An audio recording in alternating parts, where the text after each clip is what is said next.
Um automóvel percorre uma estrada retilínea com velocidade constante v. Aqui o pessoal começa já a ter medo, porque percebe que a questão é, como vocês dizem, literal, né? Em vez de ter números, você trabalha com letrinhas. Se acostume, é um ótimo conselho que eu te dou. Eu também não gostava de exercício com letrinhas quando eu comecei a ver no colégio e no cursinho, ainda tinha uma certa relutância com questões de letrinhas, mas depois que você vai acostumando e percebendo que questões com letrinhas é muito mais fácil você voltar e encontrar algum erro que você tenha cometido, porque você não mistura os números, né? Que eu sempre digo, por exemplo, 5 vezes 2 vira 10. Cadê o 5 e o 2? Sumiu, virou 10. Agora, V vezes T, velocidade vezes tempo. Fica V vezes T, você não junta eles, tá? Então, ou se junta, porque vai transformar numa coisa M vezes A, você troca por F, mas raramente isso acontece. A gente fica aquela letrinha ali a cada passo de sua resolução. Então, você consegue rastrear todo o percurso que aquela variável V fez. E consegue encontrar erro mais fácil, consegue enxergar melhor o que está fazendo. Então, tente remover essa ou amenizar esse seu asco, ou a sua, a palavra é relutância em se dar bem com questões literais, né? Essa sua, faltou a palavra aqui, essa sua indisposição, não acho a palavra exata, com questões literais, tá certo? Tente fazer amizade com elas, tente compreendê-las, né? Tente dar mais chances a elas, vocês conversarem, porque é importante, tá? Faz diferença, te dá uma vantagem muito grande sobre a concorrência e ajuda pra caramba, até em questões com números, tá bom? Um automóvel percorre uma estrada retilínea com velocidade constante v, não nula, durante a primeira metade do tempo da viagem. Ó, primeira metade do tempo da viagem, metade do tempo. De novo, eu não falo tempo, fala que foi a primeira metade da viagem, o carro anda com velocidade v. Em seguida, na primeira metade de tempo do total que resta para concluir o curso, vão ter que desenhar isso, senão você fica doido, né? Acelera uniformemente até chegar ao dobro da sua velocidade inicial. Então ele vai acelerar uniformemente, né? O que significa isso? Vai ser um move até chegar ao dobro da sua velocidade inicial, que era v, tá? Isso é na primeira metade do tempo do total que resta para concluir o percurso. Mantendo em seguida a velocidade final obtida constante até o término do trajeto. Então ele dobra a velocidade e fica com essa velocidade dobrada até o término do trajeto. Desprezando todos os atritos, aqui que eu achei forçado, porque na questão anterior, você desprezar todos os deslizamentos, até ainda vai. Mas quando você despreza todos os atritos, acho que o examinador que fez essa questão da UFGD não pensou que como que o carro está andando. Então o carro está patinando, né? O carro é carro voador, né? Eletromagnetismo, carro futurista. Porque se você porque assim, é ruim isso aqui. Eu sei o que ele quis dizer. Ele quis dizer que eu vou desconsiderar a resistência do ar, tá? Então não vou pensar em resistência do ar. Só que no mundo real, já que o aluno está tentando, o estudante está tentando visualizar a cena, quando ele coloca desprezou todos os atritos, para mim deu um estralo aqui, né? Como assim? Se eu tiro o atrito, como que o carro está percorrendo essa estrada? Trilhos? Trilhos ainda precisa de atrito, né? Para impulsionar a roda a girar. Trilhos de ar, né? Trilhos magnéticos, que nem o trem-bala. Fica estranho, porque é um automóvel percorrendo uma estrada. Bem que já é uma estrada retilínea, que é difícil, mas por algum tempo tem, né? Em alguns países, enfim. É difícil uma estrada completamente sem curva. Mas até aí vai. Agora, desprezar todos os atritos, para mim ficou estranho. Está no futuro aí, né? Que os carros não precisam de atrito para se deslocar. Né? Eu tava lá pensando no carro, o pneu girando, né? De repente, eu comecei a imaginar, sei lá, o carro no gelo, né? Enfim, mesmo assim, tem a cenário alternativa, mas tá, dá pra fazer, mas esses detalhezinhos pra mim me deixam desconfiados em outras questões, pode ter erros piores, né? Mas dá pra resolver, né? Acho que não dá, acho que não cabia recurso, porque o aluno que se preparou razoavelmente, o aluno que sabia resolver essa questão não vai deixar resolver por causa dessa frase. O aluno que não sabia resolver não vai, ele não ia acertar porque se a frase tivesse escrito, não tivesse aqui, né? Se eu tivesse correto, desprezando a resistência do ar, mantendo só o atrito entre o pneu e a estrada, tivesse algo mais preciso, não ia fazer diferença quem ia acertar ou quem ia errar, porque o que importa mesmo é essa parte que vem aqui, tá? Então, por isso eu acho que não cabia um recurso aqui. Assinale a alternativa que indica corretamente a velocidade escalar média do veículo durante toda a trajetória. Isso é o que mais tem, né? Ele te dá em etapas e que é a média do todo. Então, eu só preciso lembrar aqui, a princípio, na verdade, acho que falar outras coisas. Vou usar uma equação aqui que pouca gente usa. Dava para resolver sem ela, mas com ela é muito mais fácil. Então, acho que vale a pena você ter ela na sua caixa de ferramenta ali num cantinho para quando precisar, porque te dá um tempo bom e não é difícil de lembrar, tá? Então, velocidade média. Eu quero que você entenda primeiro que velocidade média. Até o que vou escrever, já que eu estou falando de velocidade média, eu vou escrever tudo aqui, porque vai ajudar até a deduzir essa equação que pouca gente usa e ela poucas vezes é necessária. Dá para resolver qualquer questão que você usa ela, dá para resolver sem ela, usando duas outras equações no lugar dela. Mas, se você souber, ela estiver lá pronta para usar, te dá uma vantagem legal de tempo sobre seus concorrentes. Então, vamos lá. Velocidade média para qualquer percurso é definido como ΔS por ΔT. Então, escalar média, né? A variação da posição pela variação do tempo. Agora, presta atenção, uma coisa interessante. A velocidade média, vamos colocar aqui, velocidade média. No M ou V tem uma outra equação. Essa aqui serve para qualquer movimento. Move, um que não seja nem mu nem move, que a aceleração varia. Qualquer movimento. E nem esse aqui, ó. Esse aqui tem uma oscilação entre MU e MUV. MU, pode ser vários tipos de movimentos, qualquer que seja. Se pegar o ΔS por ΔT, você vai escalar média. Mas no caso específico do move, que vai ser aqui nesse intervalo entre a primeira parte, a segunda parte e a terceira parte final, que ele acelera, né? Que é o move, vale que a velocidade média, talvez você tenha visto essa equação aqui, ó. É a média aritmética da final inicial naquele intervalo de tempo, sobre 2. V mais V0 sobre 2. Acho que alguns de vocês devem ter visto em livro didático, né? Olha que interessante. Eu vou deduzir aqui a equação que eu vou usar que acelera o processo. Então, quando se tratar de um move, vale que, olha que massa, velocidade média ΔS por ΔT para qualquer movimento. E no move, velocidade média é V mais 0 sobre 2. Quando se trata de um move, eu posso afirmar que vale tanto essa quanto essa, ou seja, ΔS sobre ΔT é igual a V mais V0 sobre 2. Qual que é o poder dessa equação? Por que ela é útil às vezes? Porque ela não depende da aceleração. É uma equação que eu posso descobrir ΔS, ΔT, V, V0. Se tiver três desses dados, faltar só um, eu consigo descobrir qualquer um que está faltando.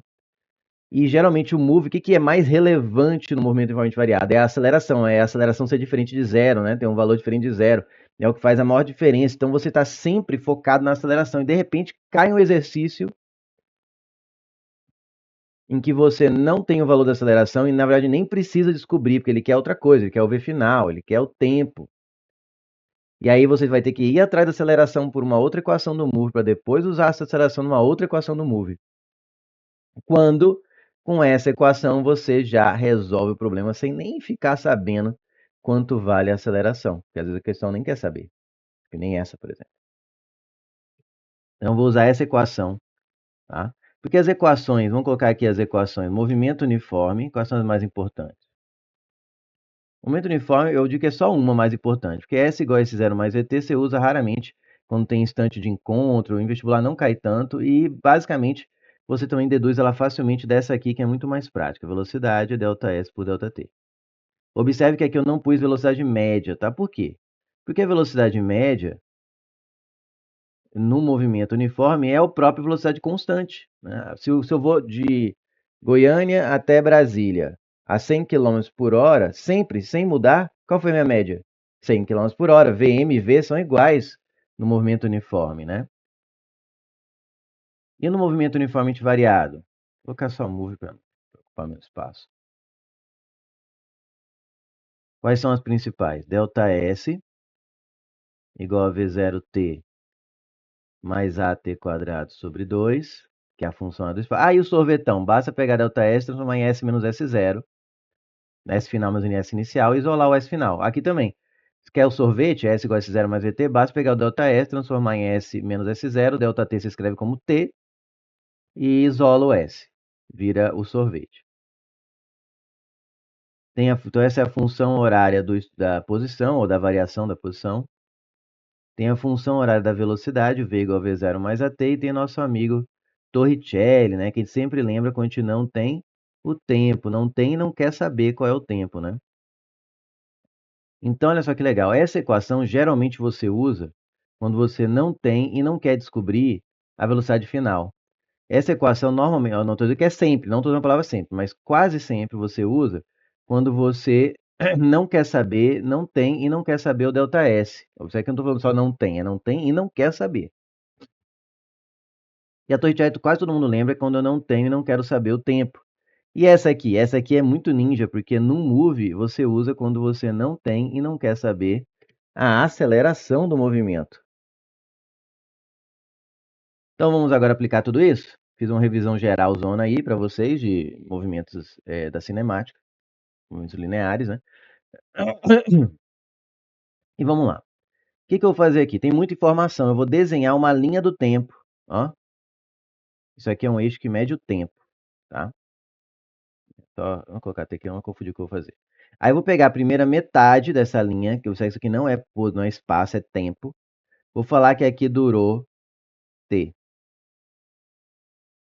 Não, na verdade eu vou colocar 2t, vamos ver por quê. Vou colocar t primeiro, para te mostrar como eu faria numa prova. Primeiro eu coloco t.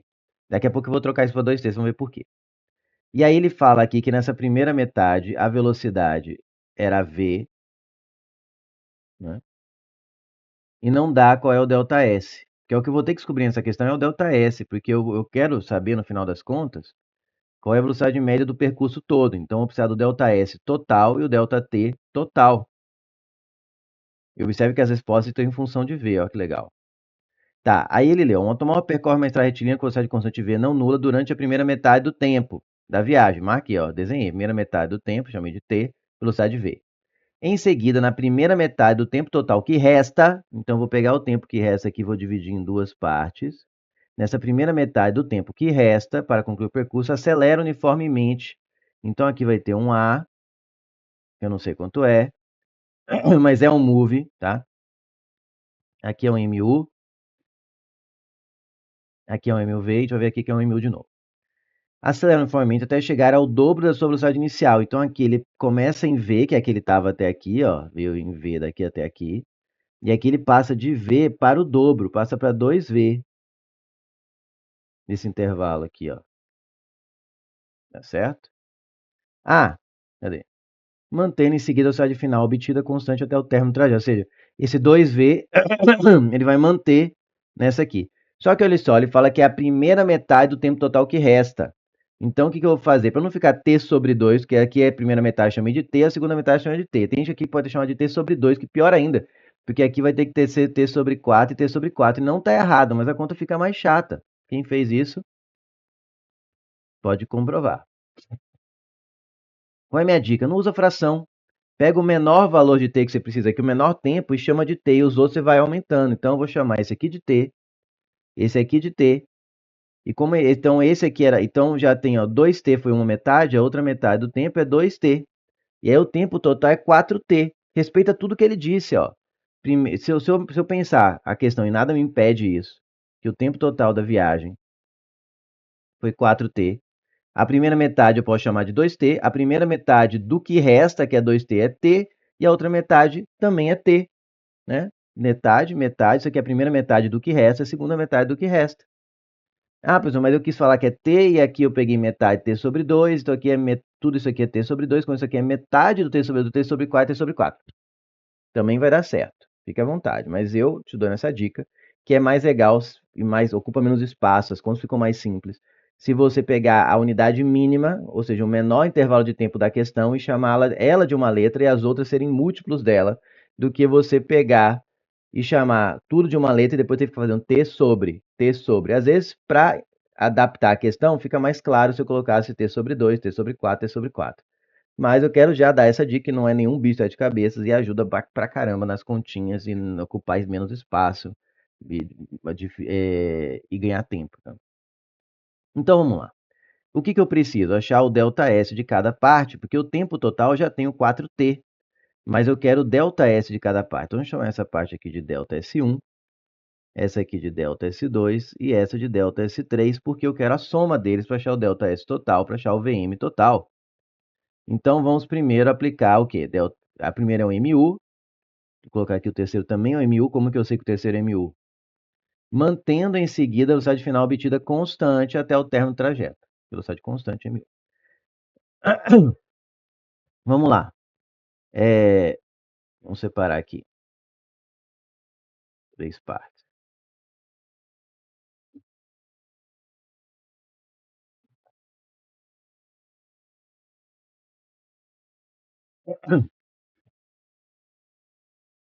Vamos lá. Então, primeira parte aqui, parte 1, parte 2, parte... Vamos organizar essa resolução. Movimento uniforme, V igual a delta é um MU. Então, V igual a delta S sobre delta T. Eu quero o delta S, que é o delta S1. Então, ele é a velocidade, que é V mesmo, e o ΔT eu chamei de 2t, o ΔT da primeira parte. Então, ajeitando para ficar o número na frente e letrinhas atrás, vou escrever como 2VT. Pronto. Agora a parte 2, que é um move. Agora que eu vou usar essa fórmula ninja aqui, ó. Eu não tenho e não quero descobrir a aceleração, quero o ΔS. Eu tenho o ΔT, que é T, e tenho o V final e o V inicial, V e 2V. Então eu vou usar, em vez de achar a aceleração com uma dessas equações, para depois jogar essa aceleração numa outra, para achar o ΔS, né, eu teria que jogar nessa aqui, achar o A, para depois jogar esse A aqui ou aqui para achar o ΔS. Fica maior. O que eu vou fazer agora? Eu vou usar simplesmente essa aqui, ó, porque o move eu posso usar. ΔS sobre ΔT é igual a V final mais V inicial sobre 2. Quem que é o ΔS? É o que eu quero, ΔS2. Quem que é o tempo? É o tempo eu chamei de intervalo ó, de T, por isso é tudo esquematizado aqui, para não errar. Qual que é o V final? É o 2V. Qual que é o V inicial? É V sobre 2. Então vai ficar aqui o delta S2, aumentar 2V mais V dá 3V. O T passa multiplicando 3VT sobre 2. E a parte 3 é um MU de novo. Delta S sobre delta T. O delta S é o delta S3, passa o T multiplicando. O V aqui vale 2V, eu escrevi errado. Aqui é 2V, né? Porque aqui terminou em 2V, ele mantém esse 2V até o fim. Então a velocidade eu troco por 2V e o tempo é T. Então fica 2VT também, delta S3. Será que o delta S3 é o mesmo que o delta S1? Olha que interessante. Por quê? Porque aqui a velocidade era maior, então em menos tempo ele conseguiu percorrer a mesma distância. Pronto, agora achar a velocidade média do percurso total é o ΔS total pelo ΔT total. ΔS total, fazer separadinho aqui, vamos? É só somar os três, ó, é 2VT mais 3VT sobre 2 mais 2VT. 2VT com 2VT dá 4VT mais 3VT sobre 2. Cadê o T aqui que eu esqueci? E finalmente, 2 vezes 4, 8, com 3, 11, dá 11VT sobre 2. Substituindo, vai ficar 11VT sobre 2, dividido pelo ΔT total, que é 4T. Então fica 11VT sobre 2, vezes o inverso de 4T, que é 1 sobre 4T. Observe que o T vai cortar com T. Isso aqui é um 11, que ficou escrito com pressa, deixa eu escrever. Finalmente, então, a velocidade média total é 11V vezes 1 sobre 2 vezes 4, 8. 11V sobre 8. Também pode ser escrito como 11 sobre 8 vezes V. Gabarito é de elefante.